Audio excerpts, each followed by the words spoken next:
Hello guys, good afternoon ulit. Andito po ako sa 4th floor ng building at ipapakita ko po yung sakura tree from the top. Okay. Ayan po, medyo makulimlim na ng konti dahil it's 5 o'clock na po dito. Ayan po yung view kung makikita nyo guys. Ayan. Okay, so dito alam ko nandito siya. Ayan. So ito po guys, from the top. I hope you can see it. Ayan po ang sakura trees from the top. Dito po galing sa 4th floor. So ayan po siya. Ganyan po siya kaganda.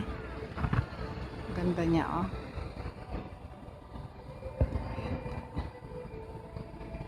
Sakura trees. So from the top, ayan ang itsura niya.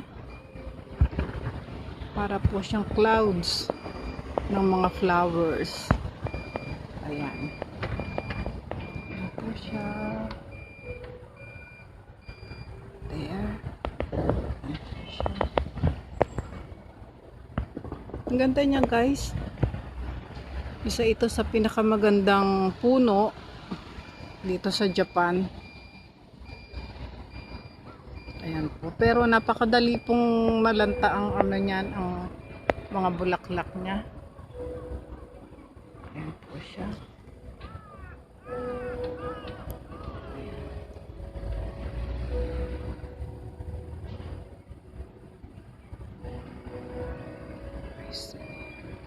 Ganda no guys. Ayan. So yan lang guys, pinakita ko lang sa inyo yung sakura tree from the top. From dito sa 4th floor ng building. So ayan po siya, ganyan po siya kaganda. Ayan. Amazing. Napakagandang bulaklak. Napakagandang puno. Ayan po siya. Okay, so that's it guys. Pinakita ko lang kung gaano kaganda ang sakura trees from the top. And ayan po ang views. Okay, so that's all guys. Thank you for watching. I'll see you again next time. Subscribe po and then like. Thank you guys. Bye-bye.